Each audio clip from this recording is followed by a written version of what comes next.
자, 오늘 말씀은 아시겠지만 헌금에 관한 말씀입니다. 이제 큐티 본문에 따라서 이렇게 이제 계속 묵상하고 있는데 오늘 하필이면 헌금에 관한 말씀인 거예요. 전하기가 되게 부담이 되더라고요.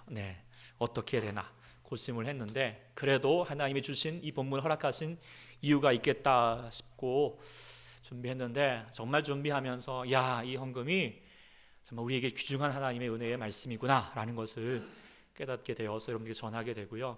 오늘 말씀은 조금 더 좀 형식과 다르게 조금 더 강연 형식이 될 수 있고 좀 복잡한데 여러분들 좀 잘 기울여 드리면 우리가 여러분들이 정말 매일 주일마다 이 헌금을 드리는데 이 헌금이 얼마나 귀중한 은혜인가 라고 하는 것을 깨달을 수 있는 귀한 시간이 되리라고 생각하게 됩니다. 이 헌금이라고 하는 이제 이 요소를 생각하게 되면 우리가 부담이 되죠. 근데 왜 부담이 될까? 그것은 지금 우리가 자본주의 시대를 살고 있기 때문입니다. 돈 없으면 못 살죠. 그리고 더 나아가면 돈이 있으면 다 된다 할 수 있잖아요. 그래서 돈이 하나님처럼 작동되는 시대, 이게 바로 자본주의입니다. 근데 아이러니하게도 이 자본주의의 형성과 발달에 있어서 기독교가 많은 기여를 했습니다. 서구 산업이 이제 발달할 때에 직업과 노동은 하나님의 소명이다. 이게 이제 깔뱅 종교개혁자 깔뱅이 말했던 바이기도 하는데, 그러니까 또 그것을 귀하게 여기기도 했고요. 더불어서 금령과 성실이 강조가 되어서 어떤 노동력을 또 증대할 수 있었고요. 또 그 소득을 가지고 개인의 향락을 위해서 쓰는 것이 아니라 근검전락하고 저축을 하니까 또 그 자본이 다시 선순환되어서 재투자될 수 있도록 하게 되는, 그래서 어찌 보면은 이게 자본주의 부흥을 일으키게 했다는 거예요. 이게 제 말은 아니고요. 바로 이 막스 베버라고 한번 좀 들어보셨죠? 이분이 이 책에서 지금 말했던 내용입니다. 그러니까 기독교의 윤리가, 기독교의 말씀이 자본주의를 발전시켰다라고 하는 것이에요.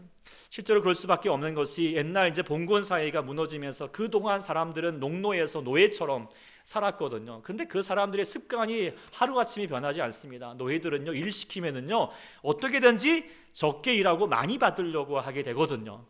그런데요, 그렇게 된 사람들이었지만 기독교인들은 달랐던 거예요. 그렇죠? 더 정말 근검전락하고 성실하게 일하였고 또 다시 전략하였고 다시 나누었던 모습들을 갖게 되었으니까 이 산업 발달과 더불어서 자본주의가 다시 부흥할 수밖에 없게 만들었던 귀한 원동력이 되었다라고 하는 것인데요. 자, 여기까지는 정말 좋은데요. 그런데 지금의 자본주의는 너무 달라졌다라고 하는 거예요. 예전에는 일을 중심으로 하는 제조업 중심의 자본주의였다면 지금은 금융업을 중심으로 하는 금융자본주의입니다. 그러니까 예전에는 사람이나 기계가 일하였지만 지금은 뭐가 일해야 될까요? 아시나요? 돈이 일해야 되는 시대라고 그렇게 말을 합니다. 돈이 돈을 버는 시대입니다. 그러니까 어찌든지 돈을 가지고 있어야 됩니다. 그래서 불려야 됩니다. 시드머니 얘기하죠. 그걸로 더 많이 불리기 위해서, 그래서 뭐 재투자하고 재테크하기 요즘은 혈안이 되어 있죠. 그래서 주식이나 부동산이나 또 뭐 비트코인이나 뭐 이런 것들이 광풍이 불었습니다.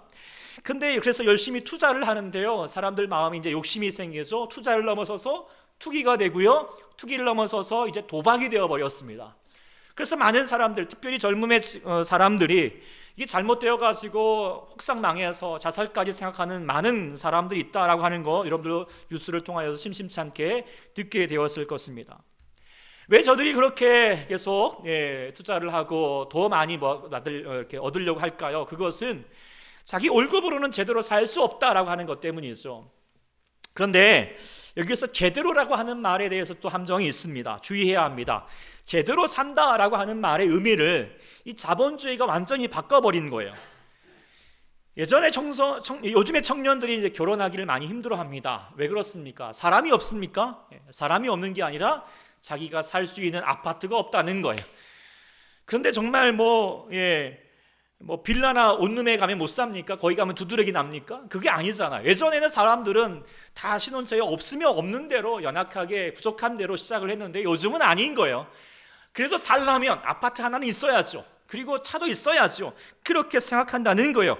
그게 제대로 사는 거라고 생각합니다. 그거 마련하지 못하면 결혼할 준비가 안 됐다라고 말하고 있고요, 그런 것도 마련해 주지 못하면 못난 부부라고 생각합니다. 정말 그런가요? 네. 근데 사람들이 이거 있어야 된다고, 이거 있어야 제대로 살 것 같다고 생각하니까, 근데 당장 현실은 없습니다. 없으니까 어떡하죠? 영끌합니다. 영끌 아시죠? 무슨 뜻인지? 있는 거 다 모으지만 이것도 안 되면 어떻게 되죠? 금융에다가 빚을 집니다. 그러면서 점점 자본의 노예가 되는 거예요. 서민들은 평생 일해서 어디에 갖다 바치는 거예요? 금융에다가, 은행에다가 다 갖다 바치는 것으로 끝나는 거예요. 그러면서 점점 부의 격차는 벌어질 수밖에 없는 것이고요, 지금 있는 어떤 대우조선의 그런 노동쟁이들은 앞으로도 계속해서 일어날 수밖에 없는 것입니다. 가정은 점점 파괴되고 있고요, 개인의 영혼까지 파괴되고 있습니다. 이거는 개인의 문제가 아닙니다. 개인이 무능력한 것만 아니고 저가 흑수저이기 때문만도 아닙니다. 금융자본주의의 사회적인 어떤 시스템의 문제라고 하는 거예요. 이런 내용도 제가 한 말은 아니고요, 책에서 다 보고 이제 한 말입니다. 아주 중요한 책이 있는데, 예일대 신학 교수인 캐서린 테너라고 하는 분이 기독교와 새로운 자본주의 정신이라고 하는 책에 통하여서 말한 내용입니다. 제가 이제 밴드를 통하여서 이 내용도 좀 보시라고 이렇게 올려드렸는데, 한번 나중에 보시면 도움이 될 것 같습니다.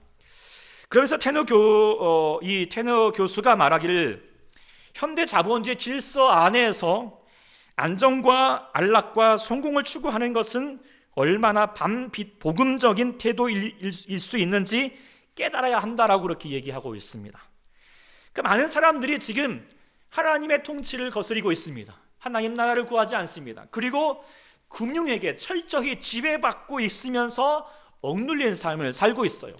이게 뭡니까? 말세의 현상입니다. 분명히 말했습니다. 말세는 고통하는 때인데, 왜 고통하는 때가 다가오게 됩니까? 사람들이 돈을 사랑하게 되면서, 돈을 사랑하면서, 그러나 반대로 어떻게 돈의 노예가 될 수 있고 돈의 고통을 받을 수밖에 없다는 것이죠. 지금이 그런 시대입니다. 그런데 답답한 것은 뭐냐면, 교회가 그러한 금융자본주의의 흐름에 저항하는 것이 아니라, 복음으로 저항해 가는 것이 아니라 편승하고 있다는 것이죠. 최근에 이제 존봉준이라고 불리는 존리라고 하는 분이 기독교 매체나 또 교회에서 많은 강연을 하고 있어요. 그분의 주장이 뭐냐면, 한국은 금융적으로 문맹이라는 거예요. 그리고 선진화되어 있는 저 미국의 금융 자본주의를 우리가 다시 한번 도입을 해야 된다, 우리가 받아들여야 된다 라고 그렇게 주장을 하는 거예요. 그래서 저도 처음에 이 말이 좀 혹하기도 했지만, 이게 생각해 보면은 대단히 위험한 내용인 거예요. 물론 이제 거기서 이제 나중에는 우리가 선한 부자가 되자 이렇게 말로 얘기를 하지만, 그게 쉽지가 않아요. 말이 좋지요. 금융 자본주의가 가지고 있는 내재적인 죄성을 우리가 거스리기가 쉽지가 않은 거예요. 그것을 간과해서는 안 된다는 것입니다. 그러면 어떡하라고요? 그러면 우리 기독교인들은 주식 투자도 하지 말고 부동산 투자도 하지 말고 그냥 월급으로만 저축하며 살라는 겁니까? 그것도 아닙니다. 그래서는 우리가 평생 거짓골은 아니지만 어쨌든 가난을 면할 수는 없을 것입니다. 분명히 방법이 있어요. 근데 또 한편으로는 이 캐서린 테너는, 그러면 이런 금융 자본주의 사회에서 이렇게 우리가 벗어나기 위해서는 기독교적인 경제 공동체를 만들어야 된다, 이렇게 얘기도 하는데요, 이것도 현실적인 대안이 되기 어렵다라고 생각하게 됩니다. 수도원지에서 우리가 살 수 있는 것도 아니고요. 그렇다면 이 자본주의 사안에서 우리가 복음으로 사는 거 어떻게 해야 되는 것인가? 정말 쉽지 않다는 거예요. 점점점 어렵습니다. 그런데 더군다나 이런 자본주의 사회에서 우리가 헌금을 드린다? 이거는요 정말 미친 짓이에요. 이거는 세상 사람들이 보기에는 정말 바보 같아도 한참 바보인 거예요. 지금 영끌해도 지금 살똥말똥하고 있는데 11조를 바치고 헌금을 바친다? 이건 정말 미련한 짓이고 종교적인 폭력으로 비춰집니다. 그래서 많은 젊은 그리스도인들이 실제로 11조는 물론 하고 하여튼 헌금하려 하지 않고 있다라고 합니다. 그런데 그런 상황에서 오늘 본문은 우리가 헌금을 주님께서 말씀하십니다. 우리는 어떻게 이해해야 될까요? 자, 그것을 우리가 먼저 깨닫기 위해서는 우리가 돈에 대하여서, 우리가 재물에 대해서 성경의 가르침이 무엇인가에 대해서 한번 좀 귀 기울일 필요가 있습니다. 근데 성경에서 계속하여서 말씀하시는 돈과 재물에 대한 내용은 두 가지 측면이 공존하고 있습니다. 긍정적인 면과 부정적인 면이 있어요. 긍정적인 메시지는 무엇입니까? 돈, 그리고 그 재물로 통하여서 부자가 되는 것은 하나님의 축복이라는 거예요. 이스라엘 백성을 출애굽하고 나서 그들을 향하여서 어디로 인도하시겠다 했습니까? 적과 꿀이 흐르는 땅입니다. 그것을 한마디로 말하면 풍요의 땅입니다. 먹고 살 수 있는 좋은 곳이에요. 그리고 하나님이 그렇게 이끌어 가셨고, 실제로 또 하나님을 향하여서 믿음 하나로 살아갔던 사람들, 그 믿음의 조상들, 우리 정말 아브라함과 이삭과 야곱, 그 삶의 결과가 무엇입니까? 부자 되게 해주셨어요. 욥도 믿음의 시련을 잘 감당하고 나니까 하나님도 배웠지만, 그러나 또한 그가 다시 부자로 회복되었다라고 하는 것도 우리가 분명히 볼 수 있게 됩니다. 오늘 본문에도 분명히 말씀하셨습니다. 하나님께서 하나님의 뜻대로 살아가는 자 넘치게 해주시고, 넉넉하여서 착한 일을 더욱더 넘치게 해주시고 풍성하게 해주신다라고 그렇게 약속해 주셨어요. 하나님은 하나님의 뜻을 행하고 하나님의 뜻대로 사는 자에게 하나님의 복을 물질로 더해 주신다라고 하는 것입니다. 그러니 우리가 성경에서 부를 누리고 부자로 산다라고 하는 것은 하나님의 축복받았구나라고 말할 수 있는 측면이 분명히 있다. 그리고 이 부에 대해서 긍정적인 면이 있다라고 하는 것을 우리가 분명히 생각하게 됩니다. 그런데요, 성경이 여기서만 멈추지 않는다는 것이죠. 성경은 또 한편으로는 돈과 재물에 대하여서 부정적으로 말하는 측면이 있습니다. 돈과 재물을 사람들이 우상숭배하게 하는 우상숭배하도록 유혹하는 원천으로 보고 있습니다. 구약의 대표적인 우상이 뭐죠? 바알과 아세라 상입니다. 근데 이 바알과 아세라의 우상은 뭐죠? 한마디로 말하면 풍요의 신입니다. 오늘날로 말하면 부자 되게 하는 거예요. 부자 되게 하는 것을 추구하는 모든 것을 다 말하는 거예요. 야, 당신 부자 되라 라고 말하는 것은 지금 뭐예요? 나 바알과 아세라 성을 숭배하고 있다라고 하는 거죠. 그리고 이 우상이 하나님을 떠나게 하고 악을 행하게 했다라고 그렇게 강조하고 있죠.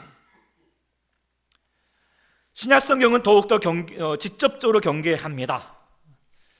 디모데전서 6장에 보면은 부하려 하는 자들은 시험과 올무와 여러 가지 어리석고 해로운 욕심에 떨어지나니 그 사람으로 파멸과 멸망에 빠지게 하는 것이라. 돈을 사랑함이 일만하게 뿌리가 되나니 이것을 탐내는 자들은 미혹을 받아 믿음에서 떠나 많은 근심으로서 자기를 찔렀도다. 아주 강력하게 이야기하고 있어요. 그렇기 때문에 예수님도 이를 하시고 경고하였습니다. 사람이 하나님과 재물을 겸하여 섬길 수 없다라고 말했고, 마가복음 10장에 보면은 재물 때문에 예수님을 따르지 못하였던 부자 청년을 보면서 말하기를 뭐라고 말했죠? 야, 낙타가 바늘기로 들어가는 것이 부자가 하나님 나라로 들어가는 것보다 쉽다라고까지 말을 했어요. 부와 재물에 대해서 강력한 경고입니다. 그래서 이상해 보는 것처럼 성경은 돈과 재물에 대하여서 부정적으로 분명히 보고 있어요. 그런데 또 그것만 있는 것은 아니라는 거, 긍정적인 면도 있다는 거예요. 그러면 어떻게 하라는 말이에요? 재물을 취하라는 말이에요? 버리라는 말이에요? 멀리하라는 말이에요? 정말 헷갈릴 수 있잖아요. 근데 성경 전체를 보면서 제가 세 가지 측면에서 말씀드릴 수 있을 것 같습니다. 우리가 돈과 재물을 향하여서 우리 가질 수 있는 중요한 태도, 첫 번째는 무엇이냐면 그것은 한쪽으로 치우쳐서는 안 된다는 거예요. 분명히 부정적인 면도 있고 긍정적인 면이 있지만 한쪽만 봐서는 안 된다는 거예요. 만약에 긍정적인 면만 취합니다. 그러면 부자는 뭐예요? 하나님의 축복이야. 그러면 그것만 추구하고 하나님 우리가 부자 되기 힘쓰자, 하나님이 축복해 주신다 라고 그렇게 말하면 뭐가 되냐면 결국 기복적인 신앙이 되는 것이고요, 번영신앙이 될 수밖에 없는 거예요.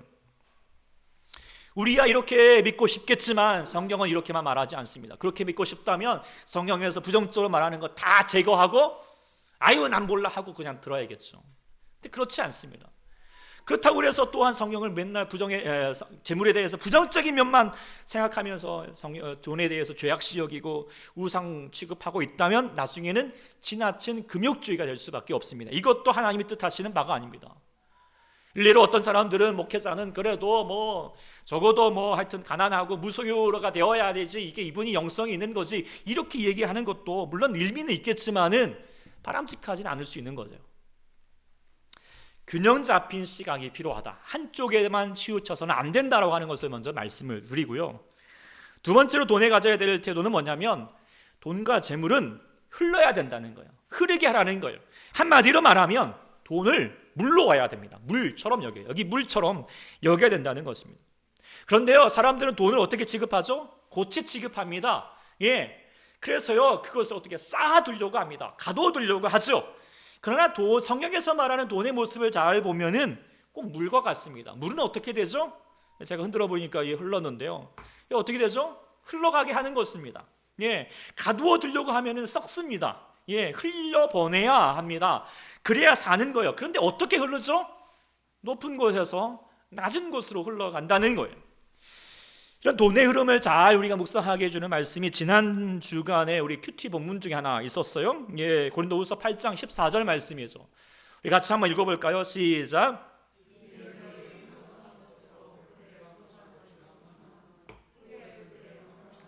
그들의 부족한 것을 보충하여 균등하게 하려 함이라. 자, 이 말씀의 내용이 뭐예요?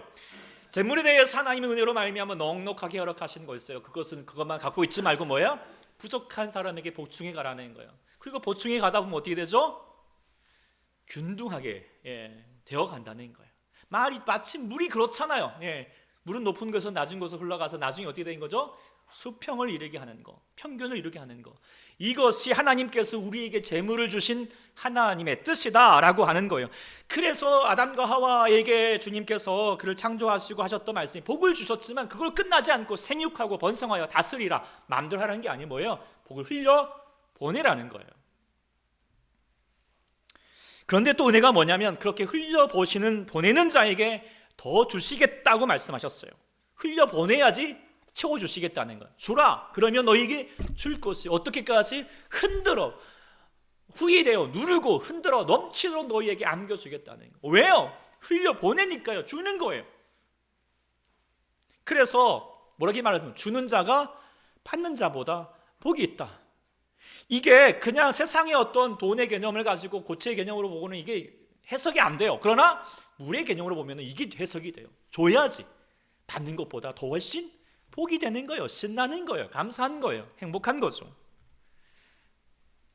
그래서 우리가 하나님께서 우리에게 재물을 허락하십니다.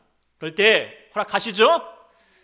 하지만 그것을 가지고 내가 가둬두려고 하지 마시고 쌓아두려고 하지 마시고 흘려보낼 수 있기를 소망합니다. 그래서 우리는 늘 항상 돈을 보며 생각하는 거예요. 돈은 물이다. 너는 물이다. 그러면서 나는 물로 보십시오. 그러다 해서 물 쓰듯이 쓰라는 말은 아닙니다. 하나님의 뜻을 향하여서 흘려보내는 것입니다. 부족한 곳에 나누어 보내는 거예요. 요즘에 이제 우리 교회에도 그렇게 흘려보내는 분, 플로잉 하시는 분이 있어요. 참 귀한 모습이다 생각하게 됩니다.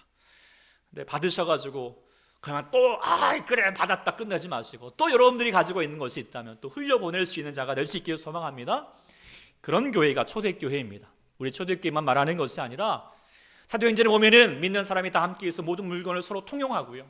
재산과 소유를 팔아서 각 필요를 따라서 사람을 향하여서 나눠줬다는 거예요. 흘려보냈다는 거예요. 이게 하나님께서 세우시는 교회된 참된 모습이다라는 것을 강조하고 있는 거예요.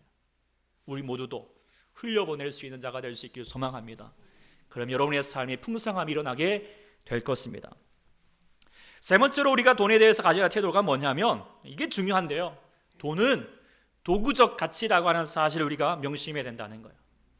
분명히 돈이 분명한 가치가 있습니다. 돈 없이 살 수 없습니다. 그런데 그 돈은 도구적인 가치라고 하는 거예요.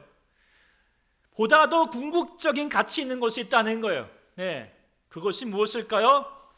우리가 늘 항상 살면서 세계의 말씀, 오늘 요절 말씀이죠. 뭐라고 같이 읽어보겠습니다. 시작. 그런즉 너희가 먹든지 마시든지 무엇을 하든지 다 하나님의 영광을 위해서 하라. 삶의 궁극적인 목적이자 가장 큰 가치는 뭐냐? 바로 뭐예요? 하나님뿐입니다. 우리는 하나님의 영광을 위해서 사는 것입니다. 그리고 돈은 이를 이루기 위한 도구일 뿐이라는 거죠. 도구의 가치에 지나지 않습니다. 그런데 돈이 가지고 있는 가치가 너무 크다 보니까 지금은 더 우리가 더 크게 보이니까 또 힘이 있다 보니까 때로는 돈이 궁극적인 가치가 되어버렸습니다. 돈이 하나님입니다. 그리고 황당한 건 뭐예요? 하나님은 도구적 가치를 여기는 것, 하나님을 이용하여서 나의 돈을 버는 것에 더 이용하고자 하는 그런 마음들, 어이가 없는 현실이죠. 그런데 그런 일들이 얼마나 빈번합니까? 우리가 성경에서 분명히 돈에 대해서 부정적인 메시지도 있고 긍정적인 메시지가 있습니다. 그런데요, 왜 달라질 수밖에 없는가? 이것 때문이에요. 우리가 돈에 대해서 궁극적인 가치를 가지면 부정적인 메시지를 우리 가운데 허락할 수밖에 없습니다. 그러나 돈에 대해서 도구적인 가치를 가지고 궁극적으로 하나님의 영광을 위해서 살겠노라 하는 자에게는 돈은요 긍정적인 메시지로 다가옵니다. 하나님의 축복이 되는 것이죠. 그렇기 때문에 우리가 늘 조심해야 됩니다. 돈은 나의 궁극적인 가치가 아니다. 도구일 뿐이다. 할렐루야. 돈을 왜 버시는가? 내가 왜 돈을 벌어 사는가? 늘 항상 생각해야 됩니다. 바로 다 하나님의 영광을 위해서. 근데 이렇게 중요한데요, 말은 중요한데요, 정말 어렵습니다. 늘 헷갈려하고 늘 넘어집니다. 말로는 우리가 하나님의 영광을 위해서 산다 하지만 사람들이 말하기를 뭐 하나님의 영광은 돈이 있어야지 하는 거죠. 네. 부자가 되어야지 하나님의 영광을 올릴 수 있는 것 같아요. 그러면 가난한 사람은 하나님의 영광이 안 됩니까? 네. 착각하지 마십시오. 그것은 도구일 뿐입니다. 우리에게 부수적인 것뿐인 거예요. 하나님은 어떤 것으로도 주님 아버지 영광을 받으실 주님이실 줄 믿습니다. 그래서 세 가지를 말씀을 드립니다. 돈은 긍정적인 면도 부정적인 면도 한쪽에 치우쳐서는 안 되고, 또 돈은 또 우리가 흐르게 해야 되고요. 돈은 도구적인 가치에 지나지 않는다. 오직 하나님의 영광을 위해 산다 라고 하는 이 성경적인 삶을 살아야 우리가 다시 한번 하나님의 복을 누리게 되는 건데요, 이게 쉽지게 되는 것은 아닌 것 같습니다. 많은 노력들이 필요합니다. 많은 주의가 필요합니다. 근데 이게 특별히 이 마지막 때를 살아가는 우리에게 너무 큰 도전의 과제입니다. 특별히 금융 자본주의를 살아가는 우리로서는 이게 강력한 도전이 될 수밖에 없어요. 왜요? 돈이 가진 힘이 너무 강력하기 때문이에요. 그런데요, 우리가 그럼에도 불구하고 내가 이 마지막 때에 하나님의 뜻으로 살겠노라고 다짐하고, 돈마저도 하나님의 영광을 위해서 살겠노라고 그렇게 다짐할 수 있게 하는, 실천할 수 있게 하는, 그래서 하나님의 복된 삶을 살게 하는 가장 탁월하고도 효과적인 방법이 있더라고요. 그게 뭘까요? 바로 헌금 생활입니다. 제가 이 말씀을 준비하면서 깨달은 거예요. 헌금 드리는 거 되게 부담되겠다, 우리 성도들도 부담스러워하지 않을까라고 생각하셨는데, 아니, 알고 보니까 헌금은 이 마지막 때에 우리가 하나님의 복된 은혜로 삶을 살게 하신 하나님의 정말 귀하신 방법이구나. 이 정말 다 사람들이 돈의 노예될 수밖에 없는 시대에 이 돈의 노예에서, 금융의 강력한 통치에서 자유하게 하는 것입니다. 돈의 유혹을 막아주는 거예요. 헌금은요, 나를 지키는 거예요. 돈을 도구적 가치로 활용할 수 있게 되는 거예요. 그리고 돈을 가난한 사람들이 흐리게 하여서 돈이 꼭 하나님의 축복이 되게 하는 것이죠. 그러니 자본주의 세상에서 헌금을 드리는 거, 이건요 복인 거예요. 할렐루야. 복인 줄 믿습니다. 그렇게 동의를 안 하시는 것 같은데요, 믿으십니까? 네. 이 자본주의 사회에서 우리가 헌금할 수 있다라고 하는 그 자체만으로도 이게 귀한 복인 줄 믿습니다. 하나님이 우리에게 주셨던 귀한 은혜의 방편이라고 하는 것을 우리가 믿고 다시 한번 깨달을 수 있는 자가 될 수 있기를 소망합니다. 그런 면에서 우리가 헌금을 바라보시고 오늘 본문 말씀을 다시 한번 바라볼 수 있기를 소망합니다. 오늘 본문은 헌금에 대한 그런 원리와 의미를 잘 담겨주고 있어요.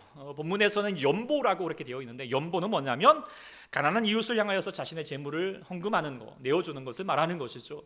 여기서 말하는 가난한 이웃이라고 하는 것은 예루살렘 교회를 이야기합니다. 예루살렘이 지금 큰 흉년이 들어가지고 그 교인들이 많은 어려움 가운데 빠졌어요. 바울이 이 소식을 듣고 나서, 야, 이대로 있을 수는 없지. 그러면서 우리가 이제 유럽에 있는 많은 이방인 그리스도인들 향하여서, 야, 지금 예루살렘 교인들이 우리 믿음의 선배들이 저렇게 어려움 가운데 있다, 우리 같이 돕자라고 해서 지금 연보를 모은 가운데 지금 여기 고린도 교인들에게 또 지금 얘기하고 있는 내용이죠. 그러면서 오늘 본문 내용을 보고 있으면 헌금을 왜 드리가 되는가, 또 그 의미가 무엇인가를 얘기해 주고 있는데요, 세 가지를 간단하게 좀 짚어을 보면, 먼저는 헌금의 원리와 의미는 뭐냐면 하나님 나라를 위해서 투자하는 거라는 것을 얘기해 주고 있습니다. 오늘 본문에 이제 우리가 6절과 10절에 보면은 바울은 헌금을 연보하는 것을 농사꾼, 특히 땅에 씨를 심는 것에 비유하고 있습니다. 농사를 지으려면, 또 열매를 먹으려면 그냥 가만히 있어가지고 됩니까? 뭐 해야 되죠? 씨를 뿌려야 돼요. 그런데 씨라고 하는 것이요, 사실 보면은요, 당장 먹을 수 있는 것들이에요. 당장 이익이 될 수 있는 거예요. 특별히 정말 이 보릿고개 때 이거 당장 이거 먹을 것이 부족한데 이거 먹고 싶잖아요. 당장 이익을 취하고 싶어요. 그러나 어떻게 해요? 참는 거예요. 왜요? 이거 없으면 우리 정말 망하는 거예요. 그러니까 어떻게 해요? 그것을 아꼈다가 이익을 포기하고 이후에 얻을 더 소득을 위해서 투자하는 것입니다. 투자하는 거예요. 근데 이 투자는 꼭 견제하지만 자신을 위한 투자라는 것이 아니에요. 하나님 나라를 위한 투자인 거예요. 예수님도 분명히 말했어요. 우리의 삶을 살아갈 때 우리의 보물을 땅에다가 투자하지 말고 하늘에다 투자하라라고 되어 있어요. 하나님 나라를 사모하는 자는 반드시 투자해야 됩니다. 말로만 하나님 은혜, 하나님 복 주십시오 그러면서 투자도 안 하고요, 그냥 아무것도 안 하면서 나는 받겠다, 이거는요 땅에다가 씨도 심지 않으면서 가을에 열매 얻겠다라고 하는 못된 신부와 똑같은 거죠. 물질이 있는 곳에 마음이 있다라고 그렇게 얘기했어요. 그래서 이후에 마틴 루터는 말을 했어요. 회개라는 것은 뭐냐? 주머니부터 회개해야 된다는 거예요. 내 돈 가지고 있던 것들을 내 마음대로 썼다면 이제는 뭐예요? 하나님의 영광을 위해서 쓰는 것부터 시작되는 것이 회개라는 거예요. 하나님을 믿는다면서, 하나님을 예배한다면서 헌금하기를 주저한다? 글쎄요, 그 믿음 거짓일 가능성이 많습니다. 마음이 없는 거죠. 이거 분명합니다. 물질이 있는 곳에, 보물이 있는 곳에 우리 마음이 있을 수밖에 없는 거예요. 그러나 여기서 말하는 거 우리 착각하지 말 것은 액수를 이야기하는 것이 아니에요. 오늘 본문에 9장 7절에 뭐라고 말했습니다. 그 마음에 정한 대로 해요. 인색함을 억지로 하지 마시고 즐겨내는 거. 뭘 보신다는 거죠? 하나님은 마음을 보신다는 거예요. 우리 마음의 중심을 보십니다. 마음이 있다면 두 랩도 남것도 아니지만 동전 딸랑 2개지만 그러나 뭐예요? 하나님은 크게 보시는 거예요. 그러나 마음이 없이 그저 억지로 드렸던 아나니아와 삽비라의 그 전 재산을 팔아서 그 반 드리는 것도 뭐예요? 하나님 거절하셨어요. 그러니 마음을 담으십시오. 그러나 마음만 담아서는 안 되는 거예요. 마음만 있다고 다양하죠. 마음이 뭐예요? 물질로 표현돼야 됩니다. 그리고 투자하십시오. 하나님 나라에 투자하십시오. 하나님 나라에 투자한다라고 하는 것은 뭐예요? 이걸로 끝나는 것이 아니라는 거예요. 더 큰 소득을 기대한다는 것이겠죠. 땅에다가 씨앗을 심어놓으면 어떻게 나중에 30배, 60배, 100배의 결실을 맺겠다는 마음으로 땅에다가 씨를 심죠. 하나 걷어가지고 하나 심었는데 하나 얻으면 뭐예요? 누가 심겠어요? 하나님의 나라도 마찬가지예요. 물론 여기서도 또 이기적인 욕심으로 말하는 것은 아니라 하나님 나라를 확장을 기대하는 것입니다. 지금 봐도 사도 바울도 우리 이방인들이지만 우리가 다시 한번 저 유대인들을 도우면서 이 복음이 유대인을 넘어가서 우리가 이방인에게 확장되어가는 기대를 한번 소망을 가져보자라고 하는 뜻으로 지금 기대하면서 투자하고 있는 거예요. 그리고 실제적으로 이 투자가 이루어져서 많은 이방 그리스도인들이 주님께 돌아오는 결실을 얻게 되었다는 우리가 잘 아는 현실인 것입니다. 지난 주일과 금요일에도 언급했듯이 지금 엘리야 선교사, 그가 젊은 나이에 에콰도르의 정말 미지의 땅에 미개한 그 아우카 부족에게 28살의 젊은 나이로 죽었다, 순교하였다. 사람들이 보기에는 얼마나 낭비냐, 웨이스트라고 그렇게 말을 했지만 그러나 하나님 나라에 뭐예요? 투자예요. 그리고 결실을 얻었죠. 그 많은 백성들이, 수많은 사람들이 주님께 돌아오게 되는 30배, 60, 100배의 결실을 얻게 된 거예요. 할렐루야. 투자할 때 하나님 나라가 이루어집니다. 하나님 나라가 이 땅 가운데 이루어지는 것이죠. 그런데 또 하나 귀한 것은 뭐예요? 하나님 나라를 위해서 투자하면 하나님은 투자자에게도 결실을 얻게 해주신다는 것이죠. 8절에도 아까 봤던 것처럼 뭐라고 말합니까? 하나님이 은혜를 너희 가운데 사모하면 너희에게 넘치게 주신다. 모든 일에 모든 것을 넉넉하고 모든 착한 일을 넘치게 해주시겠다라고 말하는 거예요. 하나님은요 결코 인색하지 않습니다. 하나님의 나라를 위해서, 하나님의 뜻을 위해서 아끼지 않는 자에게 하나님도 아끼지 않으십니다. 그런 사례들 정말 많습니다. 그런데 또 제가 이 사례들을 가지고 막 이야기하면 그래? 하나님을 위해서 하면 또 이만큼 물려지는 거야? 마치 또 이기적인 욕심으로 또 이렇게 생각할까, 적용할까 봐 제가 그 얘기는 멈추겠지만, 그러나 우리가 하나님 나라를 위해서 투자하면 하나님이 꼭 갚아주시는 줄 믿습니다. 하나님 앞에 공짜는 없습니다. 아멘. 그러니 우리가 헌금은 하나님 나라를 위해서 투자하는 것임을 기억하고 아낌없이 드릴 수 있고 우리의 마음을 들을 수 있는 자가 되어야 할 것입니다. 또한 본문을 통하여서 얘기해 주는 것은 뭐냐면 바로 하나님 말씀에 대한 실제적인 실천이라고 하는 것입니다. 우리가 믿음의 삶을 산다, 경건의 삶을 이야기하는 것만 아닙니다. 분명히 실천이 있어야 됩니다. 근데 여기서 말했죠. 그 실천은 뭐냐? 성도들의 부족한 것을 보충해 주는 것을 지금 이야기해 주고 있어요. 흠없는 경건이 무엇입니까? 야고보서 사도는 말하기를 사람들이 믿음인으로 말하면서 행함이 없으면 그게 무슨 유익이 있느냐? 하나님 앞에 아무것도 아니라는 거예요. 그러면서 사람들이 말하죠. 헐벗고 일용할 양식이 없는 사람들이 있는데 가가지고 야 배불리 해라, 평안히 가라, 덥게 하라, 배부르게 하라, 내가 기도해 줄게, 잘 될 거야, 말만 떠버리고 있으면, 그리고 그 몸에 쓸 것을 주지 않으면 뭐예요? 유익도 없고요. 그건 행함이 없는 죽은 믿음이라는 거예요. 믿음이 아니에요. 물질은 드려서 나눔이 있을 때 그게 진정한 거룩한 믿음이라는 것을 분명히 말씀하고 있습니다. 또한 헌금은 뭐냐? 하나님께 감사하는 거라고 했어요. 하나님께 감사하십니까? 감사하십니까? 그럼 그 감사는 표현해야 됩니다. 어떻게 해요? 물질을 드려서 표현하라는 것이죠. 또한 헌금은 뭐냐?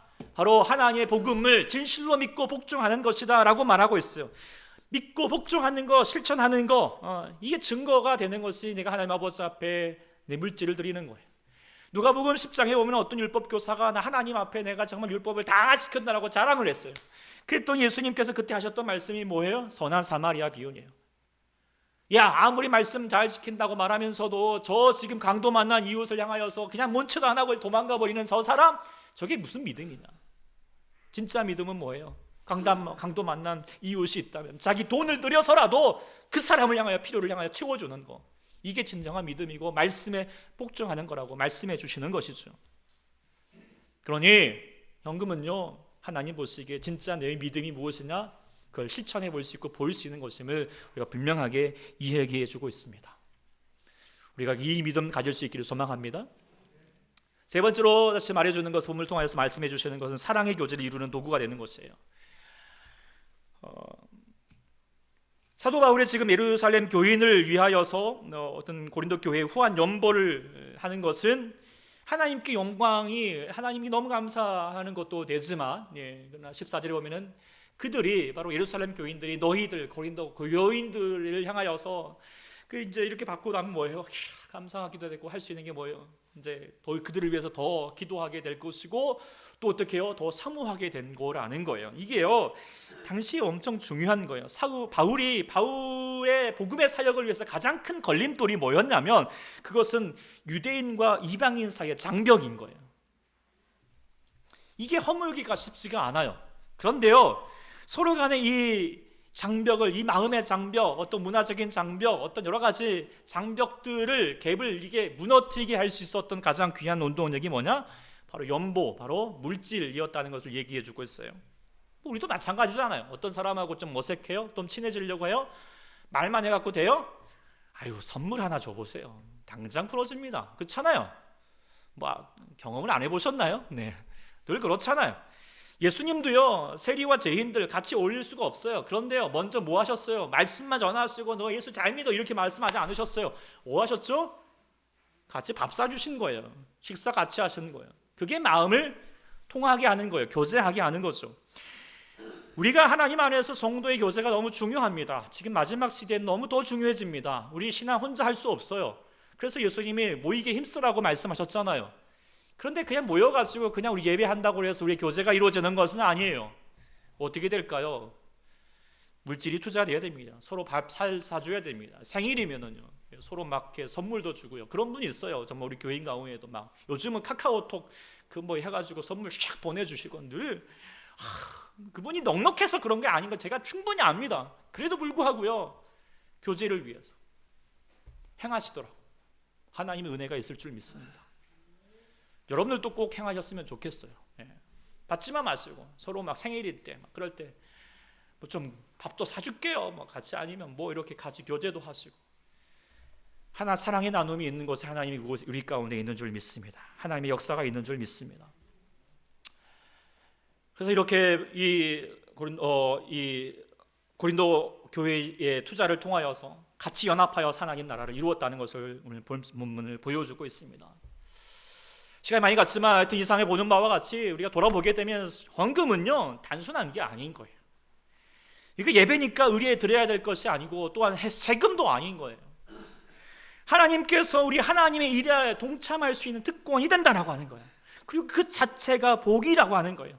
하나님께서 우리를 더 채우시기 위한 하나님 은혜의 통로를 은혜를 경험하게 하는 통로가 되는 것이에요. 특별히 지금 이 자본주의 사회에서 헌금을 드릴 수 있다, 헌금을 드린다, 즐거이 드린다, 이거는요 여러분의 인생의 대박인 거예요. 하나님의 복이 흘러가게 하시는 하나님의 역사의 중요한 토대가 되는 줄 믿습니다. 그러니 우리 모두 헌금에 대해서 인색하지 마시고 억지로 감당하지 마시고 즐거이 감당하는 복받은 주의 성도가 될 수 있기를 간절히 축원합니다. 기도하겠습니다. 하나님 아버지, 이 시간 저희에게 하나님께서 헌금을 말씀해 주셨을 때 우리의 마음이 여전히 참 부담도 있겠지만, 그러나 오늘 말씀을 통하여서 이것이 그 하나님의 은혜였음을, 복이었음을 깨닫게 하시니 감사합니다. 하나님, 우리가 이 자본주의에서 살아가면서 우리는 금융의 돈의 통치 가운데 살아갈 수밖에 없는 자였을 터인데, 우리가 이 돈의 노예 통치에 살지 않게 하시고 하나님의 은혜의 통치 안에 하나님의 복된 은혜 가운데, 복에 울려주신 은혜 가운데 살게 하시도록 이 돈을 우리가 움켜잡지 않고 흘려보내게 하시고, 마음 넉넉하게 하나님 필요한 곳에 하나님 나라를 위해서, 주의 교회를 위해서, 주의 복을 선교하는 곳을 향하여서 쓰일 수 있도록, 내어줄 수 있도록 우리 마음 가운데 허락하시면 감사합니다. 아버지 하나님, 우리 초대교회가 더욱더 이 귀한 하나님의 귀한 성도들의 마음을 담은 이 물질을 가지고 주의 나라를 위해서 사용하게 도와주시고 흘려보낼 수 있는 복된 교회가 되게 도와주시옵소서. 감사드리며 예수님의 이름으로 기도드립니다.